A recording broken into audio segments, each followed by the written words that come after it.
अमरावती जिले के किसानों पर एक बार फिर से संकट के बादल मंडराने लगे हैं। इस बार संकट का कारण कोई प्राकृतिक आपदा नहीं बल्कि एक तेजी से फैलने वाला कीट बन गया है। अमेरिकन फॉल्स बोट इस कीट के कारण सोयाबीन, कपास और अन्य खरीफ फसलें बुरी तरह प्रभावित हो रही है, जिससे किसान गहरे संकट में फंस गए हैं। अमरावती जिले के भादुकली तालुका सहित कई क्षेत्रों में अमेरिकी फॉल्स बोट नामक कीट ने भारी कहर बरपाया है। किसान उमेश महिंगे जैसे कई किसानों की सोयाबीन की पूरी फसल इस कीट के हमले से नष्ट हो गई है, जिससे पत्तियां काली पड़ गई और उपज की संभावना समाप्त हो गई। कृषि विभाग की टीमों ने निरीक्षण कर जैविक कीटनाशकों की सलाह दी, लेकिन किसानों का कहना है कि सरकारी बीजों और खादों के बावजूद कीट नियंत्रण नहीं हो पा रहा। फसल नष्ट होने से दोबारा बुआई करनी पड़ रही है, जिससे किसानों पर आर्थिक बोझ बढ़ गया है। किसान मुआवजा और राहत की मांग कर रहे हैं। माझ्या शेताची सोयाबीन जळल्याची मी तक्रार केली होती। त्या अनुषंगाने काल उपविभागीय अधिकारी कृषी श्री चेळे साहेब व त्यांची टीम माझ्या शेतात पाहणी करायला आली होती।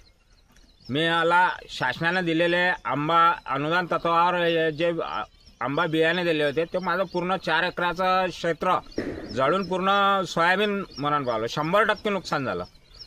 ते पाहणी करण्यास आले असता त्यांनी मला सांगितलं की तुमच्या शेतावर होमणी अळीचा प्रादुर्भाव झालेला आहे, त्यामुळे तुमचं शेत हे पूर्ण जळलं। 100% नुकसान झाल्याचं त्यांनी कबूल केलं, पण शासनाचे आम्हाला स्वतंत्र पंचनामे करायचे आदेश अद्यापपर्यंत मिळालेले नाही आहे, म्हणून आम्हाला स्वतंत्र पंचनामे करता येत नाही आहे असे त्या कृषी अधिकाऱ्यांनी मला सांगितले। हा माझ्यावर आता जीवे मारण्याचा वेळ आला आहे।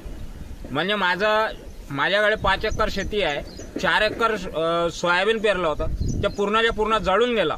मी घेतलेलं बँकेचं कर्ज व माझा उदरनिर्वाह मी कसा चालवायचा, म्हणजे 4 एकराचं क्षेत्र पूर्ण म्हणजे आज रोजी 100% जळलेलं आहे। त्याच्यातून 1 रुपयाचं मला उत्पन्न येणार नाही। बँकेचं कर्ज कसं भरावं, माझा परिवार कसा चालावा, हा माझ्यापुढे सर्वात मोठा पडलेला प्रश्न आहे। म्हणून शासनास कळकळीची विनंती आहे की तुम्ही माझं स्वतंत्र पंचनामे करा। नुकसान असेल तर मला नुकसान भरपाई द्या। मी विमा सुद्धा काढला आहे, तो कसा कव्हर होईल ते पण बघा, म्हणजे जेणेकरून माझ्यावर आत्महत्येची वेळ येणार नाही, नाहीतर मला आत्महत्या केल्याशिवाय कुठलाच पर्याय राहणार नाही।